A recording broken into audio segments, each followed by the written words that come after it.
So today's lecture, we will try to see how to solve simultaneous linear equations using straightforward methods which doesn't involve any iterations.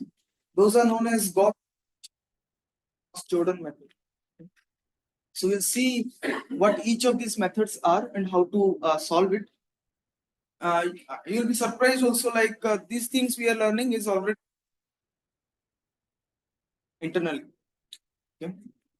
So let us see like one simple example over here. Maybe I'll start with vectors. So in your bridge course, I talked to you about vectors, isn't it? How many of you remember? Remember. Okay. So just vectors, like in the sense we will not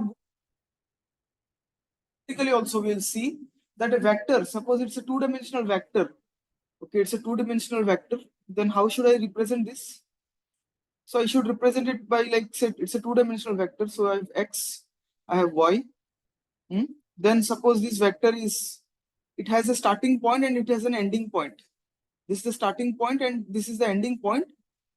Then is this a vector? No, because you don't have a direction yet.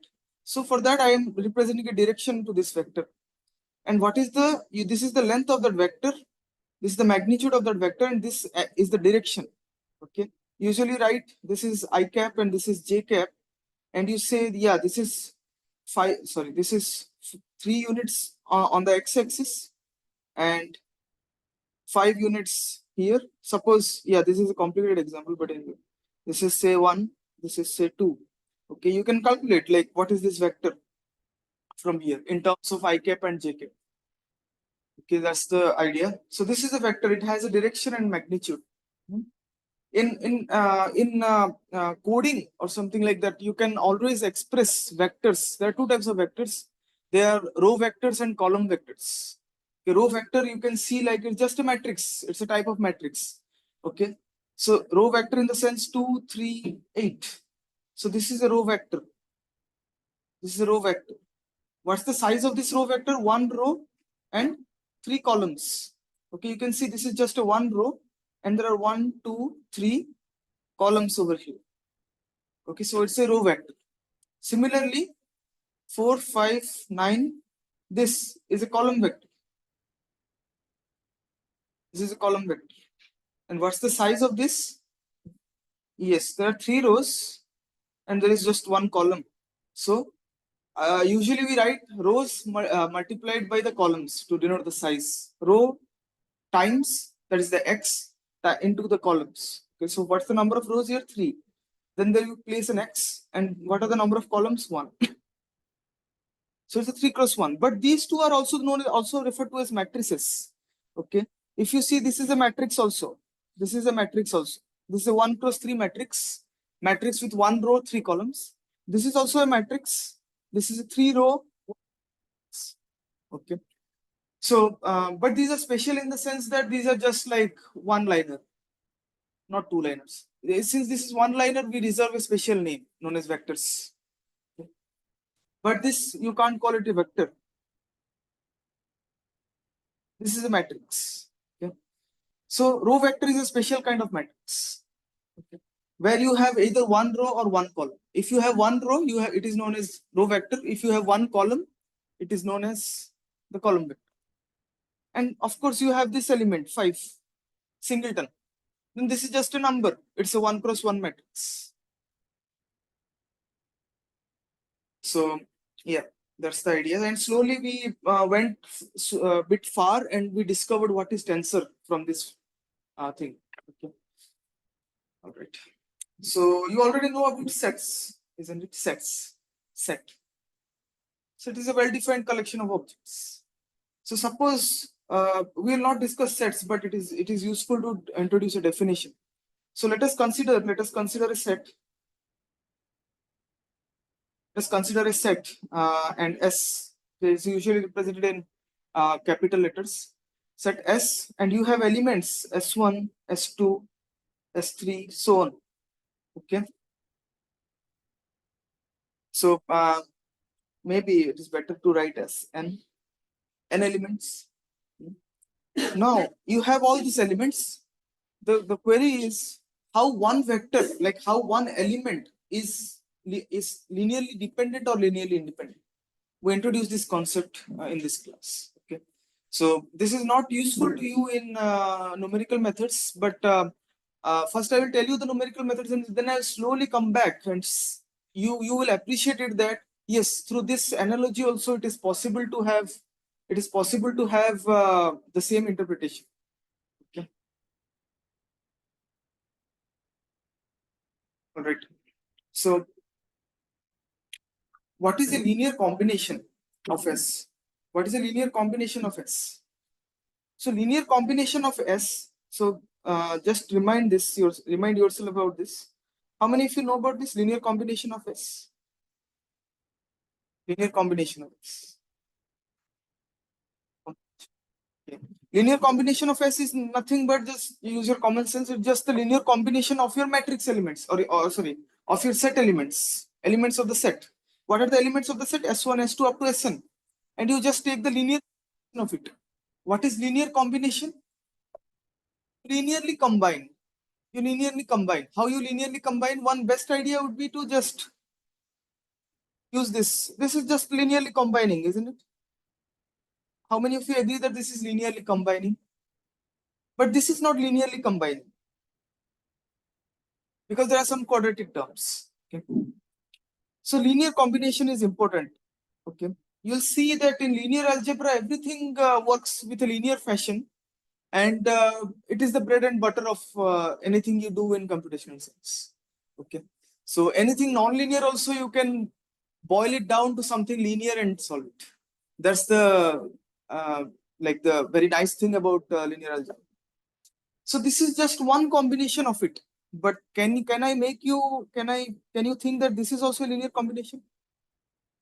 It's just writing S1 three times. S1 plus S1 plus S1. Just I'm writing 3S1. Okay. How about 3, 4 SN? It's same. Okay, this is just still a linear combination. So a generalized version of this, a generalized version is, say I have like alpha 1 S1 plus alpha 2 S2 plus so on plus alpha n Sn. Okay, so this is just a linear combination. This is referred to as a linear combination of the elements of S. You can also write this. You can also write this in a very closed manner, in a very short way. How you can write? Just use the summation.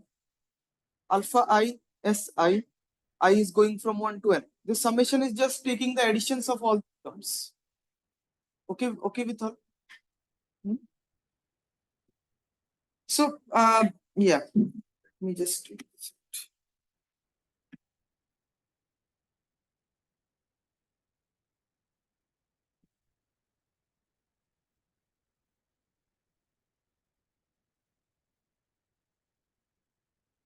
So I'll ask you one thing. You do this in your real life also. Can you give me an example where you do this? Where you do this linear combination? You do this linear combination without even noticing. Or maybe some of you might have noticed. Okay, so suppose today is Friday night. Okay, so the enjoying mood is there. Okay, so what you do? Yes, we will buy a lot of good food and or cook good food and have a good party over here. Okay, so what you do? You go to a shop.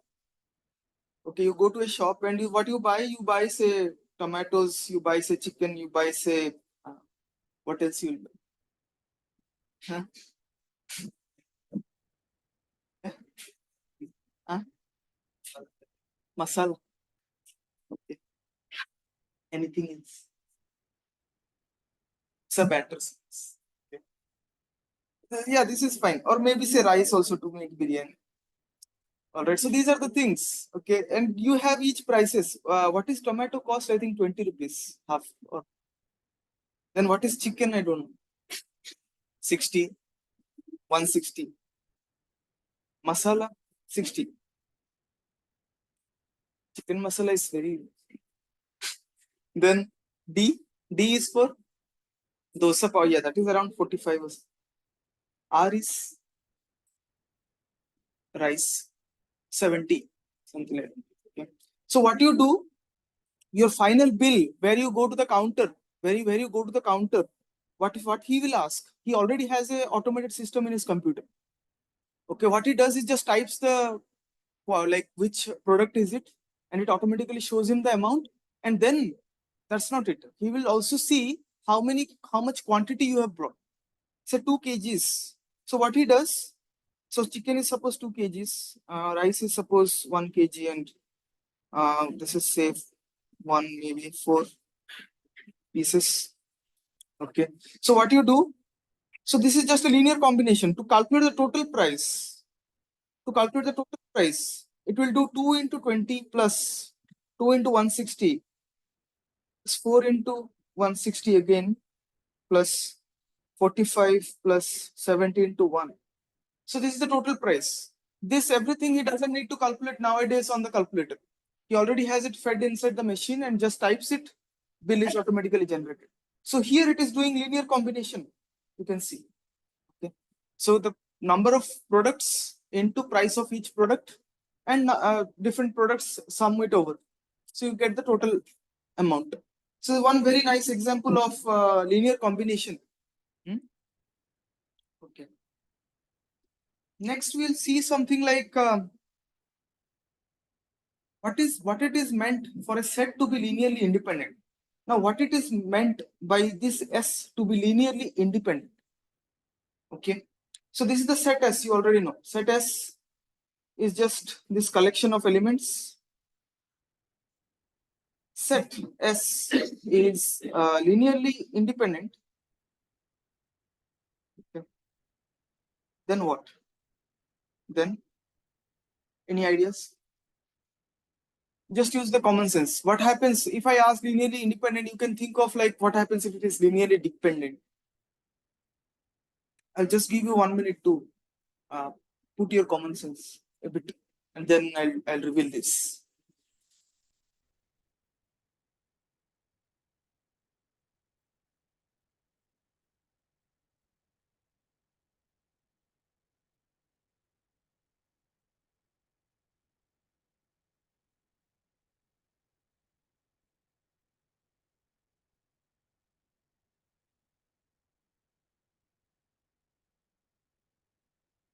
Any ideas?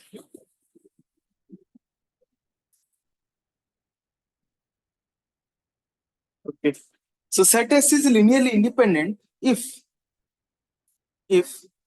no element of S can be written as a linear combination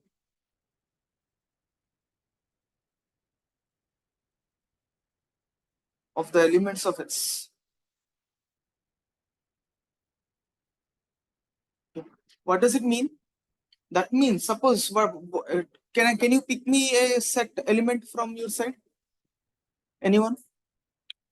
Maybe you pick any element of the set. S. Doubt it's something other. That's the first element. Hmm? Hmm. So let us take S3. Let us take S3. Now I'm claiming that if S is linearly independent, then I take S3 as the element, then S3 cannot be written as a linear combination of any element of S. That's the idea. All right. So one good example, please think of it. Linearly dependent, you can always do. Linearly dependent, you can always do. How? Say, suppose you take the set 2, 4, 8. Okay. Now this is this set linearly independent? Any ideas? Is this set linearly independent? So can you write 2 as a linear combination of say 4 and 8? Some x1 and some x2. Of course, you can take some x1 and x2, divide it in such a way that it results to 2. Same thing happens with 4. Can you write 4 in terms of 2 and 8? Yes, you can write. 8 also you can write in terms of 2 and 4. Okay, you can write there exist some real quantities x1, x2. beta 1, beta 2, C1, C2, where you can get all these left hand sides appropriately. Just you have to select the numbers. So therefore, this set is not linearly dependent. Sorry, linearly independent. If this is not linearly independent, this is known as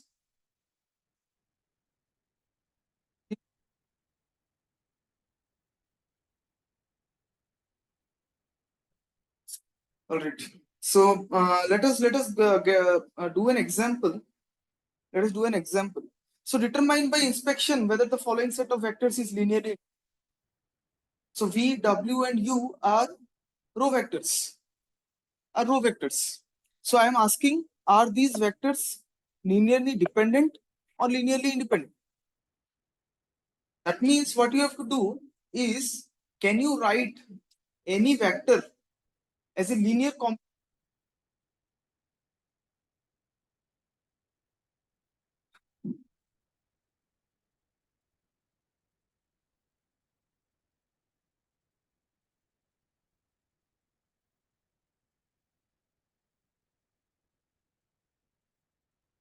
Ideas? Just common sense.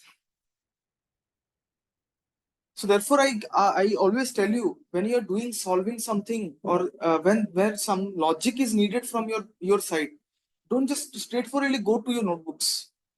Never. Don't go to your notebooks straightforwardly. See the question, see what it is happening over there, analyze the question, spend 1 minute at least, spend 1 minute or 30 seconds looking into the question using your brain, then see, think about the steps you will apply, then write in your notebooks. If you straightforwardly write in your notebooks, then your mind kind of stops working. You should have a plan before you put those plan into your notebook. Okay, you should have a plan, else what you will write on the notebook? So the plan can only come from your brain. So think.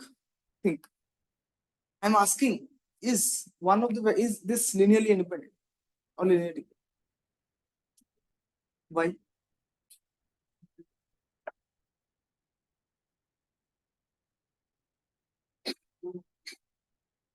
Yeah.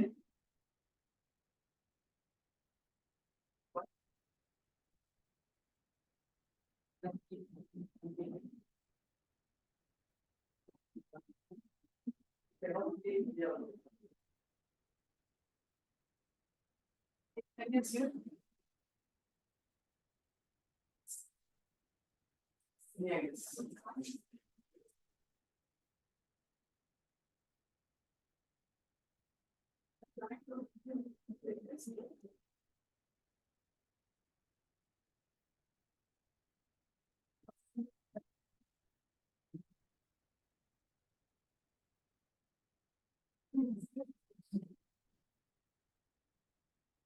Right path, but the communication is lacking.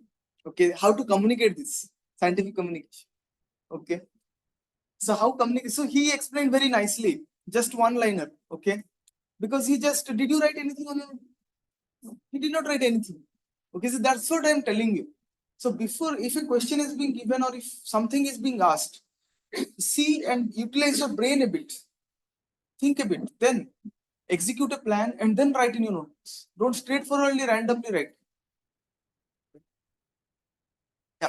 So what he suggested is, okay, first element of this, yes, of course we can write because 1 and 0 is there, just add them and you will get.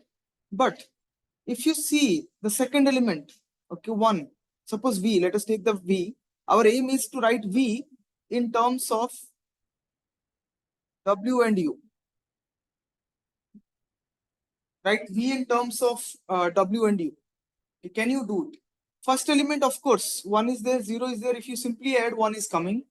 But second element, 1 is here, but there is 0 and 0. Whatever element you multiply, you can never get a 1. You can never get a 1. So therefore, you can never express the second element of V in terms of W and U. Okay. 1, V, second element, that is 1, cannot be expressed as anything you take alpha and alpha 2 of 0. This is the second element of W2. This is second element of U2. Whatever alpha 1 and alpha 2 you take for for any alpha 1 and alpha 2. This is for all. We write this operation for all. Okay. For any alpha 1 and alpha 2 in real numbers, whatever real number you take, you cannot achieve this. So therefore, V is linearly independent. Okay. Linearly, because you cannot write it. Linearly independent from W and U. Okay. You are getting an idea from this, isn't it? You can get an idea.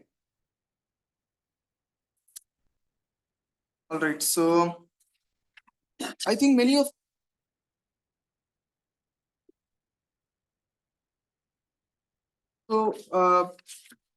like matrix just has a set of elements in a particular order, in a particular fashion. Like it has number of rows and number of columns. So say this is A11, A12, A13.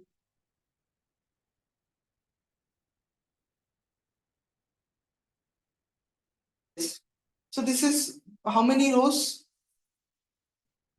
3 cross 3, because it says 3 rows and 3 columns in it. Okay. All right. Now, suppose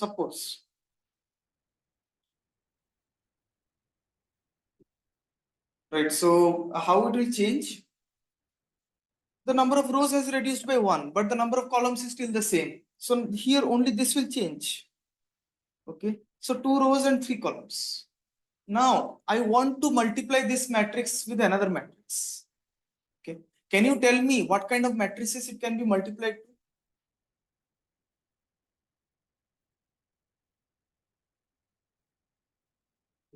Yeah, because you know it, right? That since this is the column, the other matrix for which it will be multiplied to should have this 3 again in its first. That is, it should have 3 rows. Doesn't matter how many columns it is. Let us see two examples. 3 cross 1 we will take, and another matrix multiply with 3 cross 2. Okay. So I'll show that in both of these cases, the matrix multiplication is possible, but it is not possible in the case when this 3 is not there. Suppose 2 into 3. This is not getting equal to 3. So these 3 cases let us take. Suppose 3 cross 1. So 3 rows and 1 column, right? You can multiply. How? You can see this row will be multiplied with this column first, C1. Then again this row multiplied by this row multiplied by this. Again you take the second row and perform the same activity. So the final output should be a matrix of this 3 is common, so you drop it out, take this into this. So it will be a 2 cross 1. Yes, appreciating it. Huh? Oh, sorry. Oh, I did a mistake. My bad. Yeah. So just tell me like that. 3 rows and 1 column. So this is C1, C2, C3. Now it is okay. So what you do, take this first row, multiply with this first column. You will get one element over here.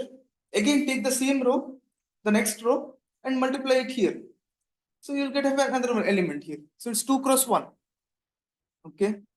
So now let us come to the case of 3 cross 2. 3 cross 2 in the sense 3 rows and 2 columns.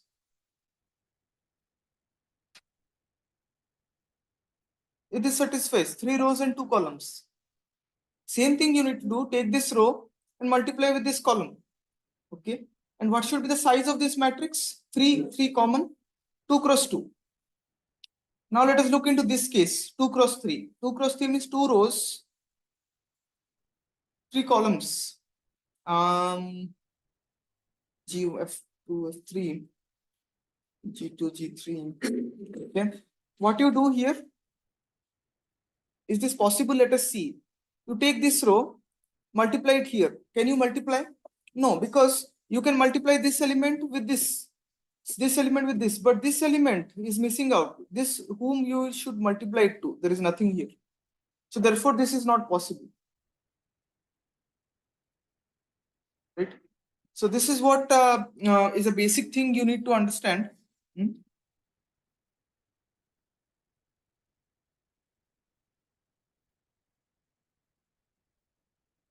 Yeah. Then you know about inverse of a matrix. inverse of a matrix. So inverse of a matrix A, if I write, it is such that inverse of a matrix A is a matrix B such that what you do, A times B is equals to the identity matrix. So usually this B is written also as A inverse. And when can you compute this inverse of a matrix? It has to be square matrix. A has to be a square matrix. That is, the number of rows and number of columns should be the same. Like you can compute this inverse of a matrix for 3 cross 3, but you cannot compute inverse of a 3 cross 2 or 2 cross 3 because number of rows and number of columns are not same. Hence, you cannot compute inverse. Okay. And inverse of a matrix, if you have a square matrix, it doesn't necessarily mean that inverse is exist for that matrix. Okay. Why? You will see, you can remember from your class 12th math that A inverse for a 2 by 2 matrix is 1 by determinant of A times the adjoint of A, isn't it? From this matrix, I will let you know like a common sense technique that you can make out from this is if determinant of A is equal to 0. If determinant of A is equal to 0, then A inverse doesn't exist, isn't it? Because it goes to infinity. Yes. So therefore, A is not invertible. A is not invertible at all. That means no invertible matrix exists if determinant of A is equal to 0. In such a case, A is referred to as non-invertible matrix.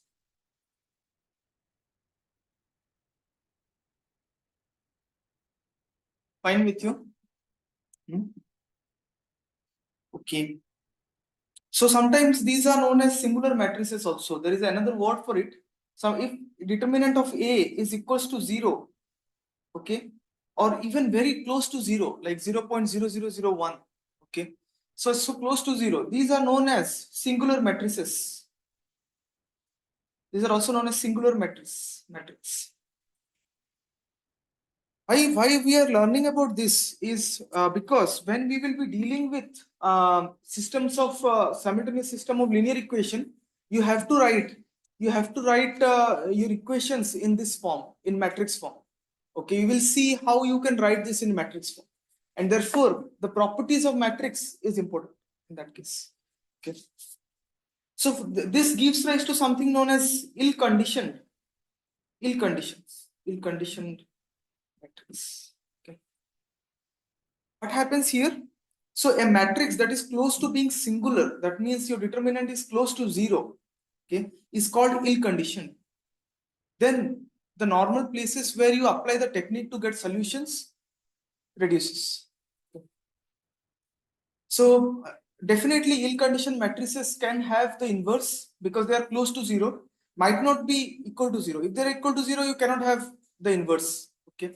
But if they're close to 0, of course you can have inverse for that. So the idea,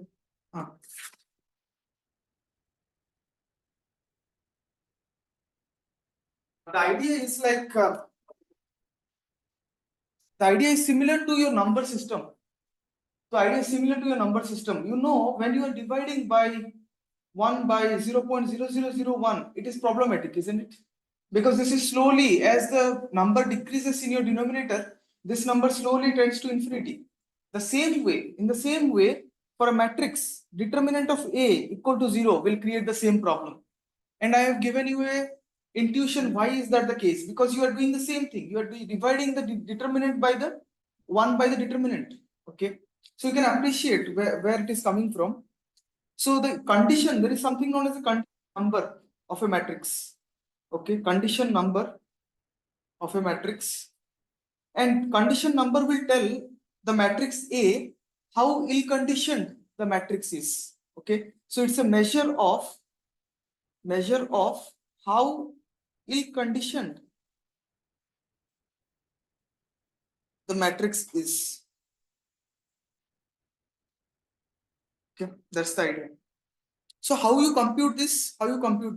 So usually this the condition number is defined to be the norm of the matrix times the norm of the inverse of the matrix. Okay. So therefore you can write, suppose you are taking the matrix, say sometimes you write as this A is represented as the norm of A times the norm of A inverse. Okay. So we will see how in Python this is able, this we are able to calculate or compute. So first I am telling you all the theories, then we will see all of this implemented in Python. So condition number you can get compute from this formula over here. And numpy is a function. You can compute this in Python. Just type COND and then just enter the matrix you want the condition number of. Then it will just give you the condition number. That means it indirectly computes this multiplication of two norms. Okay.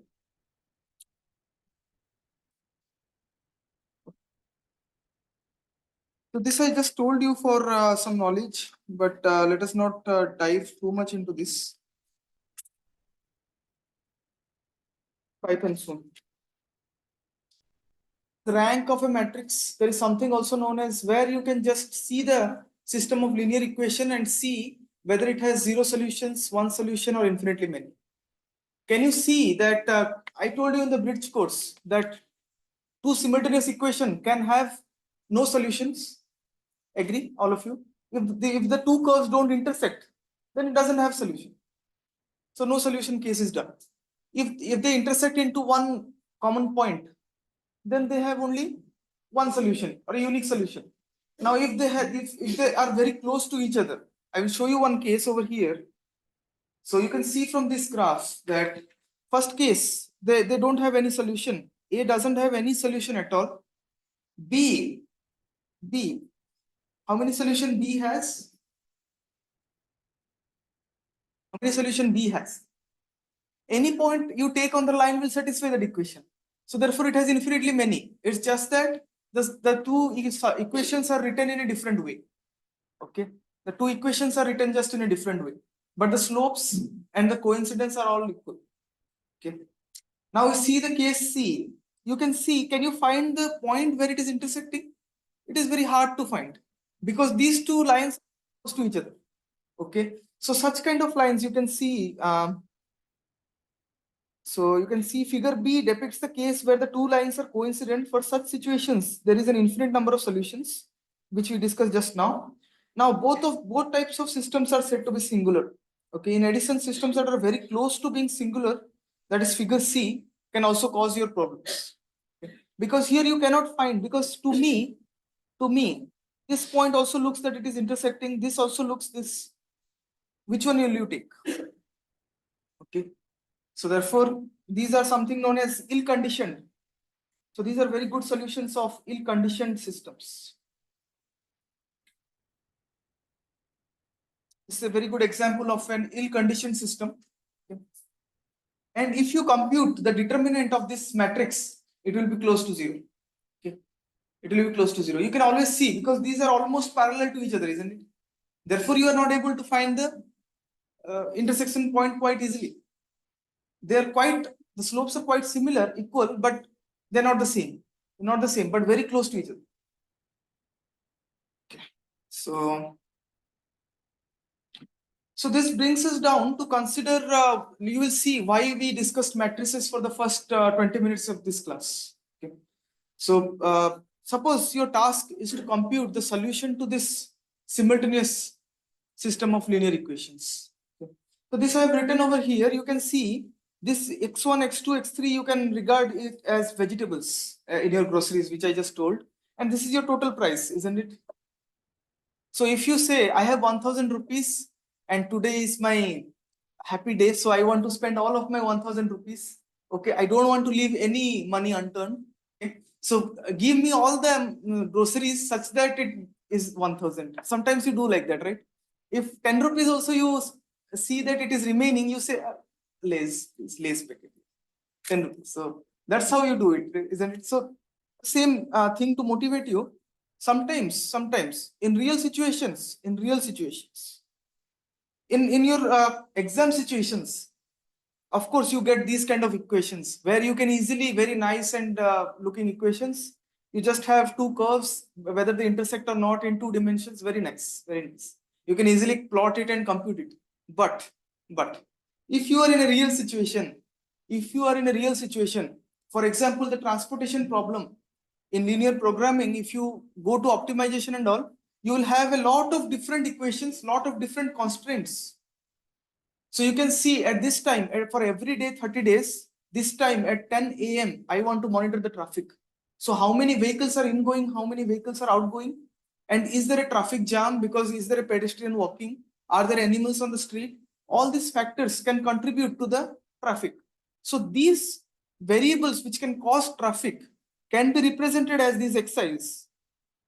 Okay. And you will have to compute those sort of data for 30 days. Okay, 30 days, and maybe just for 10 a.m. you can visualize this. It will be just 30 equations. But if I tell you to monitor over 1 hour and every minute, how many equations can you calculate? So every minute, if you do, there are 60 into 30 days. So around 2000 equations, 2000 simultaneous equations, and you want to find a solution which makes it optimal. Okay. So indirectly, you don't have to solve this very nice looking equation in your practical life. Okay. But you will solve this kind of equation in your real life situations. Okay. So therefore, you need to learn how to solve this. Okay. Not, of course, not using your notebooks.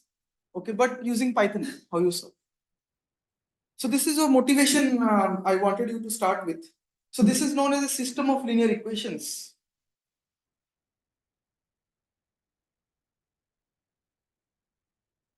These are system of linear equations.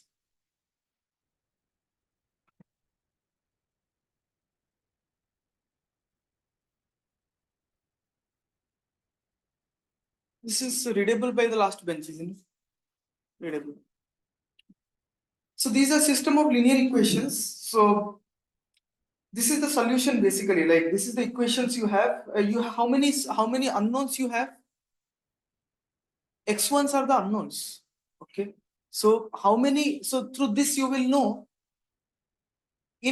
ongoing from the right hand side vehicles you can put into at this time, so as not to make a traffic congestion. Yes, you're getting right. So these xi's are unknown to you. So x1, x2 up to xn are unknown to you. A11, A21, all these are coefficients being multiplied. Okay. And these on the right hand side are also known to you. Your job is to compute these xi's. Your job is to compute these xi's. Okay. How you compute these xi's? That is our goal. That to compute only those sort of xi's, we need to develop numerical methods. For two equations, which I just showed you here, it is very easy. You don't need any numerical methods. Don't need any numerical. Just by working, you can solve.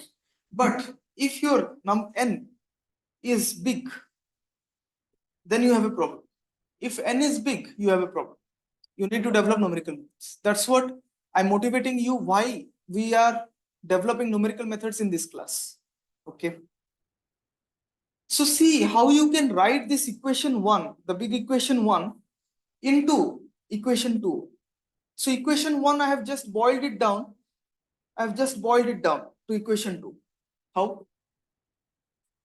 Can you analyze? See, the most important thing to keep in mind is in all of this equation, what is common? In all of these equations, xi's are always there. X1, x2 up to xn are always there. Always there. Yeah. So x1 up to xn are always there. Now I want you to analyze how you can bring it down. Can you appreciate this? Can you feel that this is true? So to understand that is true, what you do, A11, the first row, you multiply with the first column. So A11 times x1 plus A12 times x2 plus so on, A1n times xn. Isn't it the same in the first row? Can you appreciate that it's the same as the first row? Till the nth row here. and x, and the right hand side is always bi's. So the whole simultaneous equation, algebraic equation, this is algebraic. No linear algebra is this used. Algebraic equations transformed this into matrix equation, where you just brought down linear algebra to this. Okay. And what kind of solution this is? This is a matrix. Suppose I called it A. This is another matrix, another vector, I would say.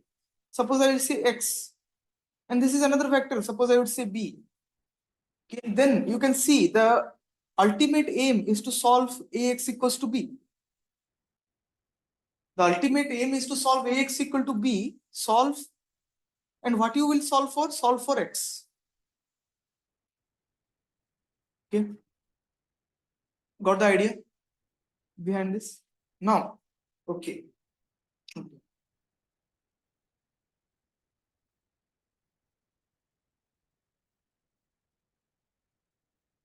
So let us see one simple example where you can appreciate this. We will take a very simple example for the first, so that you know that you can extend it to any matrices of any order. Okay.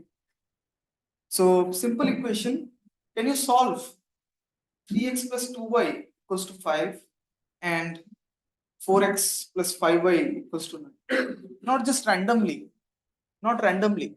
Okay, it's very random that you just, when you see this equation, very easy equation, you just try to bump into this and solve it as much as possible.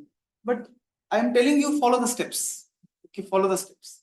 Then you will see a clear pattern, and the same pattern you will see if your matrix size is even 1000 plus 1000. So I'm telling you, just observe these small examples and then generalize these small examples into to see the big picture. Just solve these two. One way is graphical, which I don't want you to do here, just algebraically.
Okay.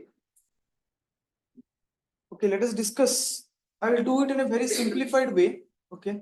I will do this in a very simplified way. So I very much am confident that you can easily do this. Okay, easily do this. But I will show you how to step by step do this so that it can be extended to any matrix of any size, which you will encounter in real scenarios. So you can encounter these matrices in, say, artificial neural network. How in artificial neural network can you find this? In artificial neural network, there is something known as weights. Okay, and to each vector coming in, okay, the vector you are multiplying. So suppose it's like the output is written as, say, W transpose X or Y, something like that. Okay. Now it depends how many inputs you have. To make it more accurate, what you do, you take a lot of input vectors and increase the number of weights and take a lot of hidden layers into the system. So therefore, in all these cases, what you are basically doing is increase the size of the matrix, nothing else. Okay, increase the size of the matrix. So technically, in terms of AI and ML, you know that you need to increase the number of hidden layers to increase the output efficiency. If you increase the number of hidden layers, Okay, the number of input vectors will change. If you increase the number of hidden layers, the matrix sizes changes which represent that hidden layer. Okay, so if you say if I add more hidden layer, it gets more efficient. Indirectly, you are saying that if I take a larger matrix, it is more efficient. If you have a larger matrix, the more difficult it is to solve. Therefore, these numerical methods are needed. So anyway, so let's start. So this way I will say this is equation 1, this is equation 2. First, what I will do is, I will try to make either of them, either 3 such that these two cancel out. Okay. So let us see, like what you do is equation 2 can be replaced as something like this, minus 4 over 3 times equation 1 plus again you do add with equation 2. What you get? What you get with this? So minus 4 over 3 times what is equation 1? So something like 3x plus 2y on this side equals to 5. And then what you do is just add the equation 2, 4x plus 5y equals to 9. Of course, we can't do this kind of things, but I'm just writing it to make you visualize what we are going through. So this carefully see, this 3 is getting cancelled with this 3 and we are left with a minus 4. Okay. And since I have a minus 4 here and I am adding this 4 here, it will turn out to be 0. Okay, so that's the basic idea which you normally do without even noticing it down. This you do just by intuition, just by your brain intuition you do this, but I've written it more formally over here. So what will happen? What will happen? So equation 2 I am changing. So equation 1 is remaining unchanged. Nothing happened. But equation 2, you can see this for minus 4x plus 4x. So it will be 0x plus minus 4 times 2, that is minus 8 plus 5, minus 8 plus 5, minus 3y equals to minus 4 by 3, we multiply to this also. So what you will get? Minus 20 by 3. Minus 20 by 3, isn't it? Minus 4 by 3, this you multiply to each of these elements, isn't it? So minus 4 by 3 plus 5 into 5 plus 9. So what is this quantity? Minus 7 by 3. Fine? Agree or no? No, 7 by 3. Just a fraction. Are you getting what I'm doing? No. Huh? No, see, you don't have to worry about this. You don't have to. I am just telling you, multiply. Okay, let me erase all of this. Okay, what I'm telling you here is equation 2 is behaving like this. So what you do, you multiply minus 4 by 3 times the equation 1. So what will happen? If I multiply minus 4 by 3 over the whole equation, I have to multiply here, here, and here. So what happens over here? Can you tell me? So this equation 2 becomes minus 4 by 3 into 4x, into 3x. Okay. Then again, minus 4 by 3 times 2y equals to minus 4 by 3 times 5. And then what I'm doing, I'm adding equation 2. So that is, I will write in a different color, plus 4x plus 5y plus 9. So what is the output from here? This is 0x, isn't it? This is equation 2 we are changing. 0x plus 5 minus 4 by 3. Okay, I'll write fully. You don't need to. Happy with this? Happy with this one? Now, can you tell me what is the quantity?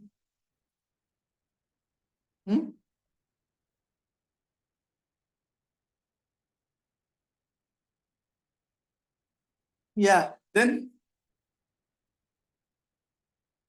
Huh? Yeah, but I'm going through the step. Yeah. What is this quantity over here? So y equals to 1 you got already.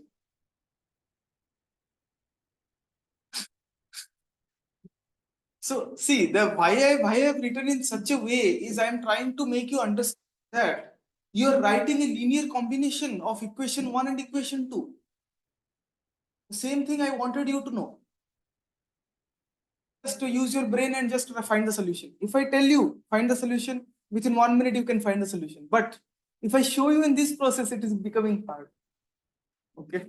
But the same thing you are doing. But the same thing you are doing. So after you get y equals to 1, this is, see, you are going forward, you are marching forward here to get y. You are marching forward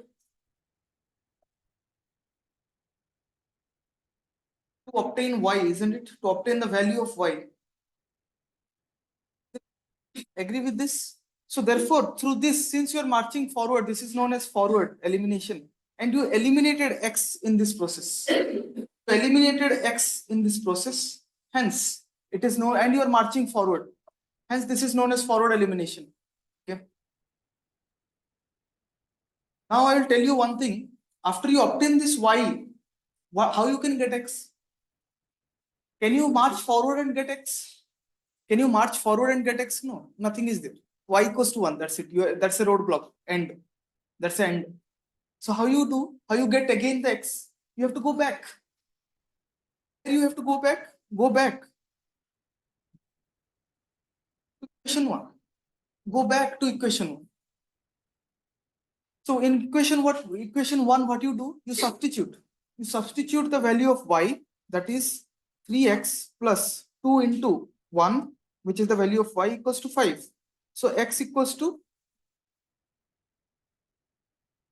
yes, 1. So this you got by backward substitution.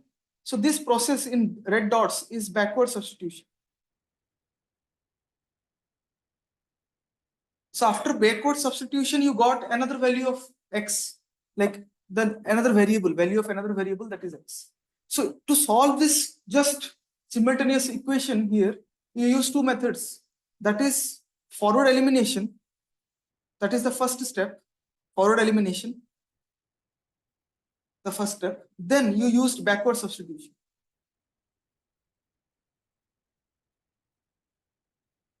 Okay. Agree to this. Now there is one more important here. There is one more observation you can make out from this example is, can you write the equation from this after you went through this process? Let me write the equation, say in, so is equation 1 the same? Yes, equation 1 I have not touched it. So equation is 1 is just the same, 3x plus 2y equals to 5. What I have done something new is to change equation 2. Okay. So how I change the equation? Okay. Linear combination of equation 1 and equation 2. And what I got over here is this quantity, isn't it? Is this quantity. What is that quantity? 0x plus 7y by 3 equals to 7 by 3. Agreeing with this? Agreeing with this one? Can you see which color should I use? This one. This system of equation over here, okay, I brought it down to this. I brought it down to this. Can you see something is happening here? Can you see? So I'm just asking you to see the most known thing, okay? Because this will help us in making the prediction of the unknown later. See that this is a 2 by 2 matrix. This is a 2 by 2 matrix, is in 3, 2, 4, 5. This is a 2 by 2 matrix. One of the element is getting 0 over here. Okay. So if you see this matrix, it is 3, 2, 4, 5. The coefficient matrix, agreeing with me? Isn't it the same thing I told you here? How we are writing this in terms of matrix A. So same thing I am writing over here. The same matrix 3, 2, 4, 5 I have written. This is our matrix A. Okay. Now what is our matrix? New matrix A prime. It is 3, 2, 0, 7 by 3. Okay. Can you see that the element below the diagonal is 0? element below the diagonal is 0. What is the diagonal over here? This is the diagonal.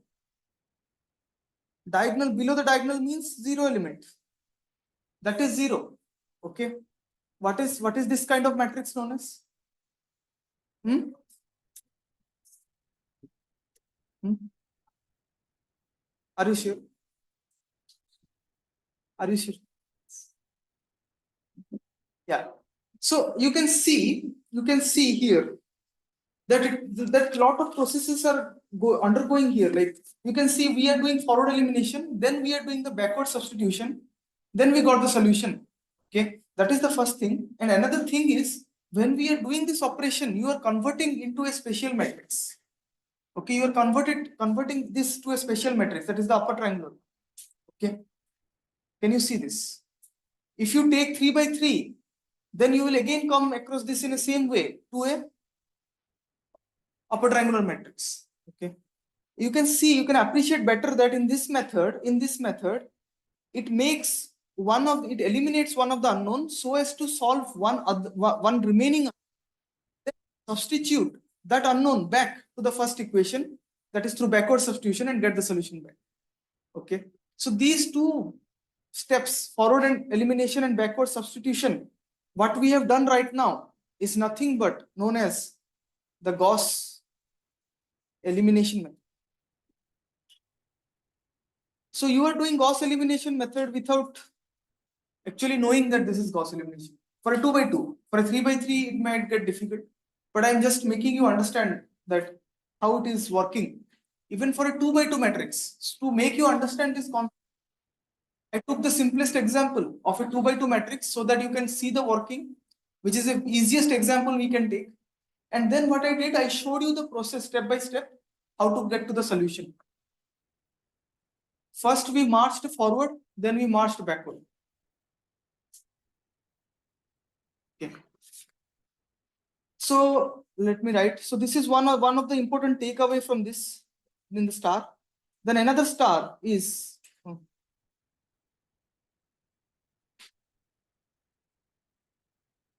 yes. Another star is it creates an upper triangular matrix.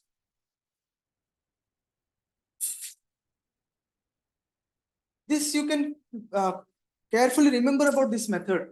What Gauss elimination method does. In Gauss elimination method, first you use forward elimination to get the value of y. After you got the value of y, in order to get the value of x, you backward substitute and get the value of x. So this concept is clear to you. Now in that process we are doing, we are creating an upper triangular matrix over here, A prime, you can see. Okay, that means you can clearly save this in mind that in order to solve a system of linear equations, simultaneous linear equation, any matrix is converted to a upper triangular matrix to solve it. Now you will see this happening again and again throughout the class today. All right, so fine.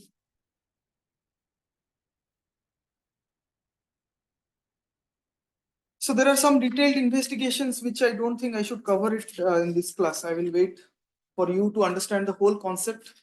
After you learn the whole concept, then I will tell you this. And then you will say, ah, yeah, it will. Now if I tell, so anyway, so in a more general fashion, Gauss elimination does exactly this. Gauss elimination does exactly this to system of equation. Suppose you have this system of equation, you convert it to this Ax equal to. Now you apply Gauss elimination. How it looks? It will look like this. It will look like this. You can see now it is transforming that matrix using into an upper triangular matrix.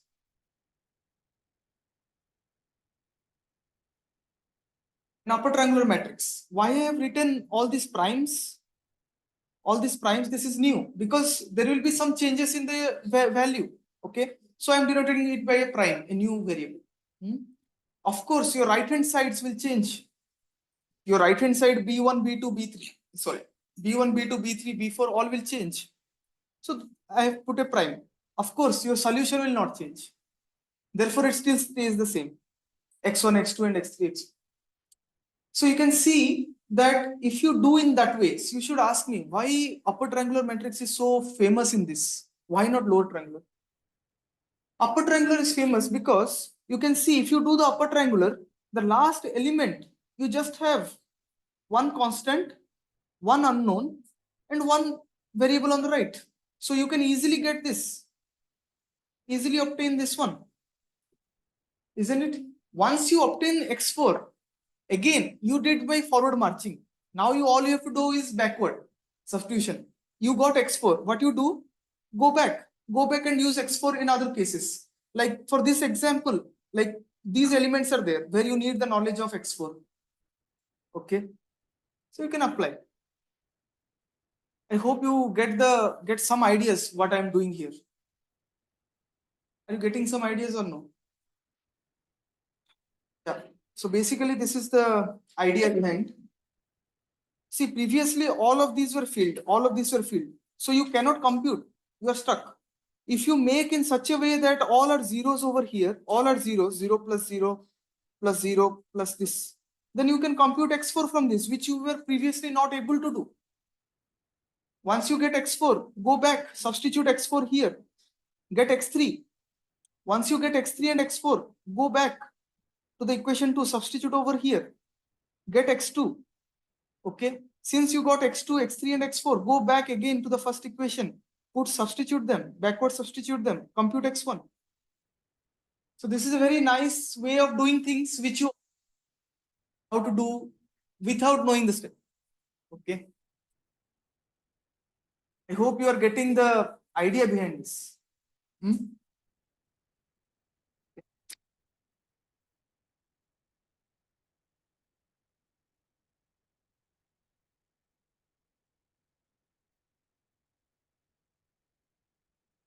So shall we take a break?